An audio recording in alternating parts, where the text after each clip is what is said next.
Let's talk, guys, about shorting stocks. And more specifically, let's talk about one of the more prominent short sellers that has recently discussed exiting some very, very popular and very, very public short positions. And I'm talking about Michael Burry from The Big Short, obviously.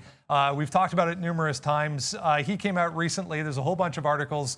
You can find a ton of them on the internet if you'd like to, discussing ARK, discussing Tesla, and discussing Alphabet, Google's parent Alphabet, short positions in all three of those now exited, including a very, very large put position on Cathie Wood's ARK ETF, the main one. Let's jump right into things here because this is, I mean, it's a new story, but it's also an old story because Michael Burry tries and he tries again. He's had one big hit, obviously, with the housing crisis, but these guys definitely not working out in his favor.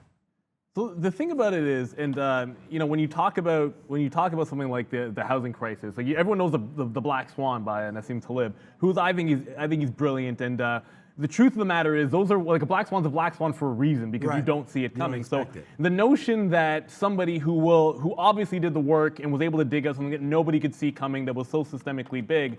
The notion that you'd hit that twice, it's very unlikely. And look, I am willing to give full credit to what it was an unbelievable story for Michael Burry. And again, trying to find lightning striking twice is a difficult thing to do. What I will say about this, you guys see me on the live show day trade short a lot of times here. Ultimately, when it comes to ARK at least. You know, given the nature of you know, Cathie Wood and how active she is, always looking to buy value where people are afraid of growth, that's a play that I'm not sure wasn't even that bad of a concept there. What's interesting to me is that like just abandoning everything right away. Like everyone knows Tesla was maybe a bit of a different story for him because he probably lost money on those puts in Tesla, but the ARK thesis, at least from the standpoint of where rates were going and certainly the momentum in the market slowing down, I can see why that got put on. It's just interesting to just pull the plug there. I'm not sure what that means. It feels like it was a bit much. It was certainly interesting. There were a few names that we'll maybe get into that we didn't know about. Everyone talked about that Tesla play. I think it's always disciplined if you're willing to accept that, hey, this is it, we'll give it up, I'm out of it.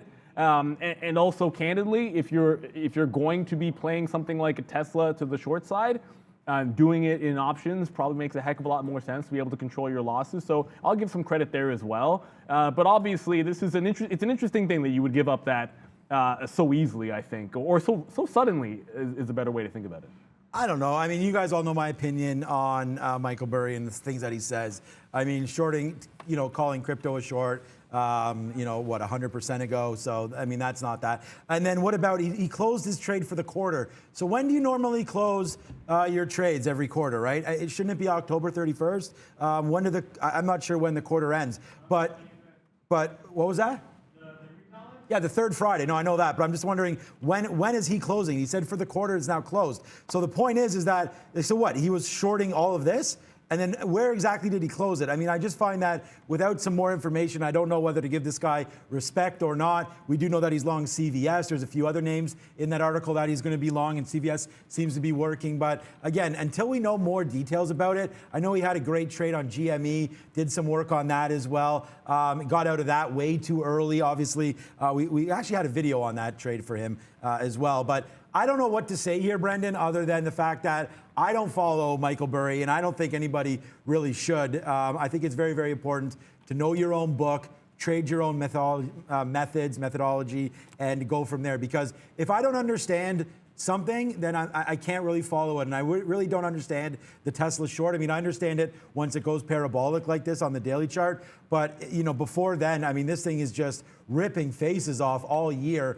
So I get why to short it. But, I mean, I would never know where to cover. And quite frankly, I don't believe he made money on that position. One of the most interesting parts of that article that I found as well, the long side, he actually comes out with not only a few long ideas, but a few long positions. We're obviously focusing on the short side of things, but interesting. It was bound to happen, you feel, but finally Michael Burry exiting Tesla Google, Alphabet, and also the main ARK ETF on the put side, guys.